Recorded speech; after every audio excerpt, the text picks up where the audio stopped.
கண்களை மூடி பக்தியோடு நாம் ஜெபிப்போமாக.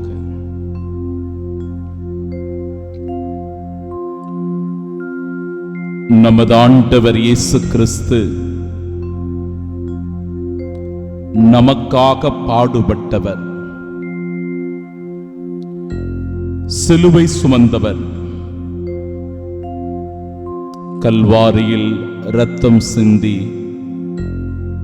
நம் பாவங்களை போக்க, நமக்கு மீட்பினை பெற்றுத்தர தன் உயிரை கொடுத்தவர். நல்ல ஆயன் நாணி, நல்ல ஆயன் தன் ஆடுகளுக்காக உயிரை கொடுக்கிறார் என்று சொல்லி நமக்காக நாம் ஒவ்வொருவரும் வாழ்வு பெறும் பொருட்டு, அதுவும் நிலைவாழ்வு பெறும் பொருட்டு தம்மையே கையளித்தார். இந்த வெள்ளிக்கிழமை தோறும் இந்த பாடுகளை நினைவு கூறுகின்ற நாம் இயேசுவின் திரு இருதயத்திற்கு நம்மையும் நம் குடும்பத்தையும் ஒப்பு கொடுப்போம். அந்த இருதயத்தை மனநோகம் செய்த தருணங்களை நினைத்து மனம் வருந்துவோம். அந்த இருதயத்திற்கு எதிராக நாம் செய்து கொண்டிருக்கிற பாவங்கள், குற்றம் குறைகள், தவறுகளை நினைத்து மன்னிப்பு கேட்போம். ஆண்டவரே, அன்பினால் பற்றி எரிகிற உம் இதயம் போல எம் இதயமும் மாற, இரக்கத்திற்காக வெளிப்படுகிற திறக்கப்பட்ட உம் இருதயத்தைப் போல அந்த இரக்கத்தை பெற்றுக் கொள்ளுகிற, கல்வாரி சிலுவையில் தொங்கிக் கொண்டிருந்தும் போது தந்தையே இவர்களை மன்னியும் என்று மன்னித்த இருதயத்தைப் போல மன்னிப்பை பெற்றுக் கொள்ளுகிற இருதயமாய் எங்கள் இருதயம் மாற ஆண்டவரே இந்த நாளில் எங்களை ஒப்பு கொடுத்து ஜெபிக்கின்றோம். இந்நாளினுடைய ஒவ்வொரு செயல்களையும் ஆசீர்வதியும். எந்த ஆபத்தும் தீங்குமின்றி உமது திருவுளத்தை நிறைவேற்றுகிற நாளா இந்த நாள் அமைய ஆண்டவரே உமது பாதுகாப்பையும் வழி நடத்துதலையும் எங்களுக்கு தந்து இன்றைய நாள் முழுவதும் உமக்கு சாட்சிகளாய் வாழ வரம் வேண்டி ஜெபிக்கின்றோம். ஆமென்.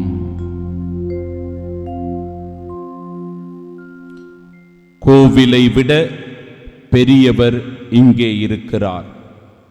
பலியை அல்ல, இரக்கத்தையே விரும்புகிறேன். நம் ஆண்டவராகிய இயேசு கிறிஸ்துவின் அன்பும் அருளும் அமைதியும் மகிழ்ச்சியும் உங்கள் அனைவரோடும் இருப்பதாக. அன்பிற்கு பிரியமுள்ள சகோதர சகோதரிகளே, இன்றைய நாளின் முதல் வாசகம் எசேக்கியா என்கிற மன்னரை பற்றி எடுத்து சொல்லுகிறது. இந்த எசேக்கியா நோய்வாய்ப்பட்டு சாகும் தருவாயில் இருக்கிறார். எசாயா இறைவாக்கினர் எசேக்கியாவை சந்தித்து, நீர் உம்முடைய வீட்டு காரியத்தை ஒழுங்குபடுத்தும், ஏனெனில் நீ சாகப் போகிறீர், பிழைக்க மாட்டீர் என்கிற அறிவிப்பை தந்து அவர் செய்ய வேண்டிய கடமை உணர்வை நினைவூட்டுகிறார். யோசிச்சு பாருங்களேன், யாராவது நம்ம கிட்ட வந்து நீங்க நோய்வாய்ப்பட்டிருக்கிறதுனால சாக போகிறீங்க, பிழைக்க மாட்டீங்க, அதனால உங்களுடைய பிள்ளைகளுக்கு, உங்கள் குடும்பத்தில் இருக்கிறவர்களுக்கு நீங்கள் அறிவுரை சொல்லுங்கள், நல்ல புத்திமதி சொல்லுங்க அப்படின்னு சொல்லும்போது அந்த சாவை குறித்து, அந்த மரணத்தை குறித்த பயமும் அச்ச உணர்வும் கலக்கமும் ஒருவருடைய உள்ளத்தை ஆழ்ந்த துயரத்தில் வருத்தும். அப்படிப்பட்ட ஒரு துயரத்தில் இருக்கிறார் எசேக்கியா. அந்த துயரத்தின் வெளிப்பாடாக அவர் செய்கிற செயல், தன்னுடைய முகத்தை சுவற்றின் பக்கமாக திருப்பிக் கொண்டு, ஆண்டவரே, நான் உன் திருமுன் உண்மை வழியில் மாசற்ற மனதுடன் நடந்து வந்ததையும் உம் பார்வைக்கு நலமானவற்றை செய்ததையும் நினைத்தருளும். பாருங்களேன், எப்படிப்பட்ட ஒரு ஜெபத்தை இந்த எசேக்கியா மன்னர் ஆண்டவரை நோக்கி எழுப்புகிறார். ஆண்டவரே, நான் உம் திருமுன்னிலையில் உண்மையின் வழியில் மாசற்ற மனதுடன் நடந்து வந்ததையும் உம் பார்வைக்கு நலமானவற்றை செய்ததையும் நீர் நினைந்தருளும் என்று சொல்லி கண்ணீர் சிந்தி தேம்பி தேம்பி அழுதார். ரொம்ப முக்கியமான ஒரு இடம் அது. தன் மரணத்தை குறித்த அந்த கலக்கம் அவரை தேம்பி தேம்பி அழ வைக்கிறது. என்னிடத்தில் கூட பல அன்பு சகோதர சகோதரிகள், விசுவாசிகள் தொலைபேசியில் தொடர்பு கொண்டு பேசுகிற போது தன் குடும்பத்தை குறித்து, தன் வாழ்க்கையை குறித்து, தன்னுடைய கணவன் பிள்ளைகளை குறித்து சில நேரங்களில் இப்படியாக தேம்பி கதறி அழுவதுண்டு. அப்படி அவர்களுடைய அந்த கதறல் ஒளி திருப்பலியை நிறைவேற்றுகிற போதெல்லாம் என் உள்ளத்தில் ஆழ படிந்திருக்கும். அதனால்தான் சில நேரங்களில் அப்படிப்பட்ட நபர்களுக்காக, அவர்களின் ஆறுதல் தேறுதலுக்காக, அவர்களின் நம்பிக்கைக்காக நான் ஆண்டவரிடத்தில் ஒப்பு கொடுத்து ஜெபிப்பதுண்டு. இப்படியாக இந்த எசேக்கியா மன்னரும் தேம்பி தேம்பி அழ ஆண்டவர் சொல்றார், பாருங்க, இதுதாங்க மனம் இறங்குவது என்பது இதுதான். ஆண்டவருடைய மனதை மாற்றுவது என்பது இதுதான். தன் மனதை ஆண்டவர் மாற்றிக்கொண்டு எசேக்கியாவின் மீது எவ்வளவு இரக்கத்தை பொழிகின்றார் பாருங்க. எசேக்கியா, உன் கண்ணீரை நான் கண்டேன். நீ வாழும் காலத்தை இன்னும் 15 ஆண்டுகள் மிகுதியாக்குவேன். உன் கண்ணீரை நான் கண்டேன், உன் மன்றாட்டை நான் கேட்டருளினேன். எனவே நீ இன்னும் 15 ஆண்டுகள் உயிர் வாழக்கூடிய இரக்கத்தை நான் உன் மீது பொழிகிறேன் என்று சொல்லி அவருக்கு ஆசீர்வாதத்தையும், அசீரியர்களிடமிருந்து அந்த நாட்டை விடுவித்து காப்பதற்கான நாடு விடுதலை பெறுவதையும், அவருடைய நகர் முழுவதும் பாதுகாப்பா இருப்பதையும் உறுதி செய்கிறார் ஆண்டவர்.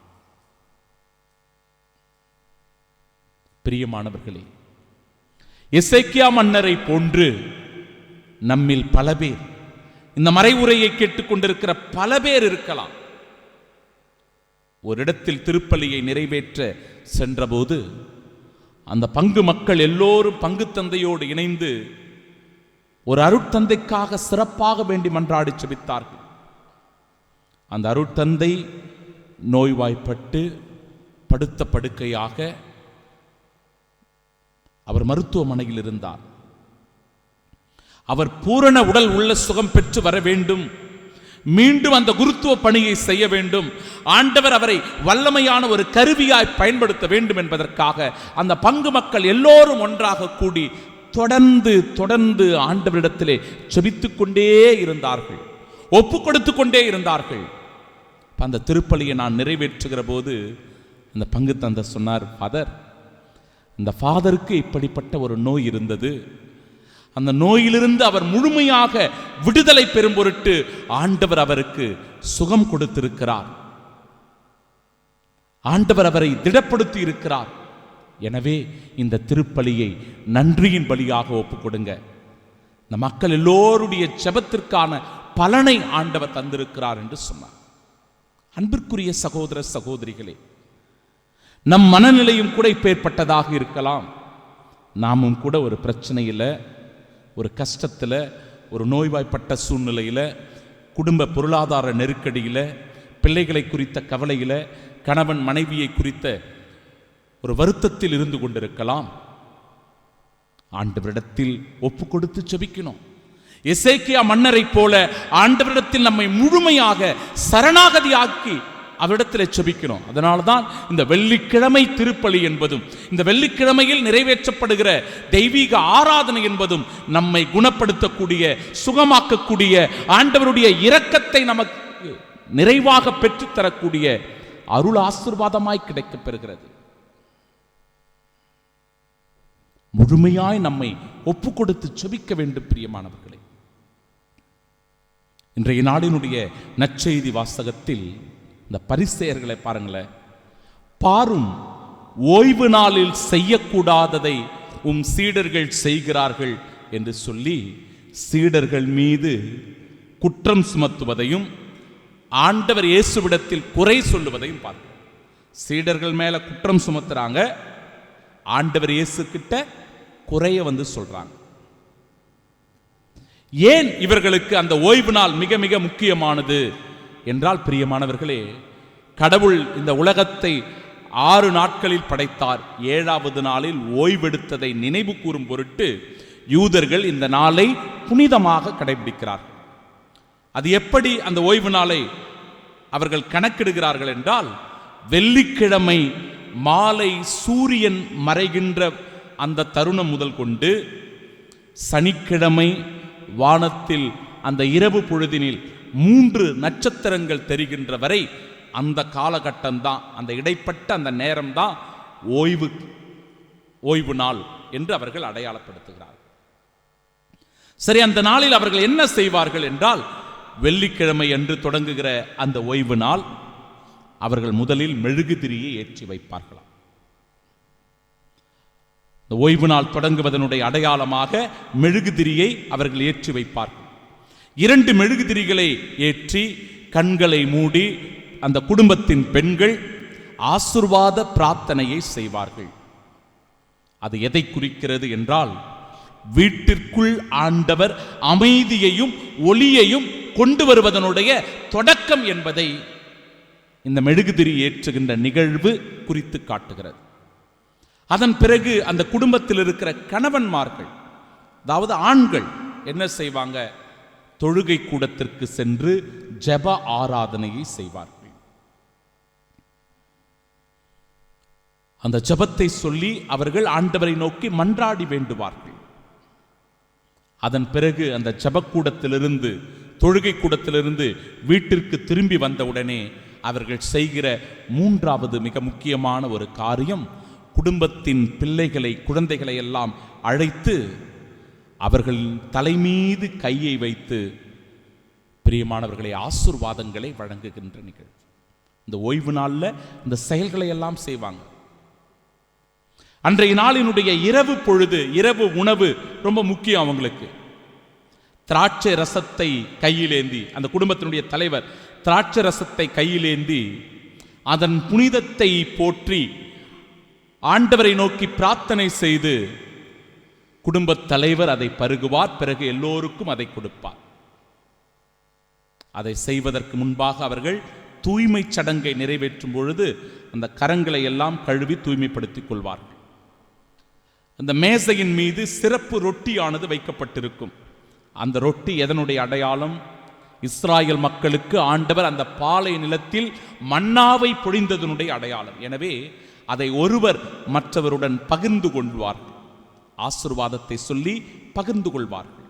ஒன்றாக அமர்ந்து அதை உட்கொள்ளுவார்கள். சனிக்கிழமை அன்று அந்த பகல் வழிபாடு கூட இப்படிப்பட்டதாக அமைந்திருக்கும். மீண்டும் அவர்கள் தொழுகை கூடத்திற்கு சென்று தோரா என்று அழைக்கப்படுகிற அந்த முதல் 5 நூல்கள், மோயிசனால் கொடுக்கப்பட்ட அந்த எழுதப்பட்ட அந்த நூலை அவர்கள் வாசிப்பார்கள். அதன்படியே மற்ற காரியங்கள் எல்லாம் அவர்கள் செய்து முடித்த பிறகு அந்த ஓய்வு நாளை அவ்தலா என்று சொல்லப்படுகிற பிரிதல் என்கிற அந்த நிகழ்வின் வழியாக, பிரார்த்தனையின் வழியாக அவற்றை, இந்த ஓய்வு நாளை நிறைவு செய்வார். எனவே என் அன்பிற்குரியவர்களே, இந்த ஓய்வு நாளினுடைய சட்டத்திட்டம் என்பது மிக மிக முக்கியமான ஒரு சட்டத்திட்டம் இந்த யூதர்களுக்கு. அந்த நாளில் மட்டும் 39 வகையான வேலைகளை செய்யக்கூடாது என்று அவர்கள் தீர்மானித்து வைத்திருந்தார்கள். அந்த ஓய்வு நாள் எப்படி நிறைவு பெறும் அப்படின்றது கூட அழகாக சொல்லப்பட்டிருக்கிறது. திராட்சை ரசமும் மெழுகுவத்தியும் ஏற்றி வைத்திருப்பாங்க. திராட்சை ரசம் இருக்கும், மெழுகுவத்தி ஏற்றி வைத்திருப்பாங்க. அந்த மெழுகுவத்தியை அந்த திராட்சை ரசத்தில் நனைத்து அதை அணைப்பதன் மூலமாக அந்த ஓய்வு நாள் நிறைவு பெறுகிறதா. பாருங்க எவ்வளவு அழகாக அந்த ஓய்வு நாளினுடைய சட்ட திட்டத்தை யூதர்கள் வைத்திருக்கிறார். இங்கே என்ன பிரச்சனை ஆண்டவர் எதை சுட்டி காட்டுகிறார்?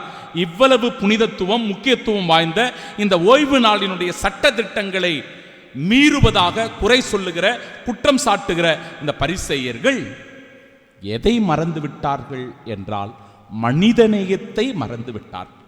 ஆண்டவர் இந்த இடத்தில் ஓய்வு நாளை பற்றிய குறிப்புகளை விட மனிதநேயத்திற்கு மனிதன் முக்கியத்துவம் கொடுக்க வேண்டும் என்பதே இந்த அக்கறைக்கான காரணம். இங்கு ஒருவர் பசியோடு இருக்கிறார், உணவில்லாமல் இருக்கிறார்கள். அந்த பசியின் பொருட்டு, தங்களுடைய பசியை தீர்த்து கொள்ளும் பொருட்டு அந்த உணவை எடுத்து உட்கொள்ளுகிறார்கள்.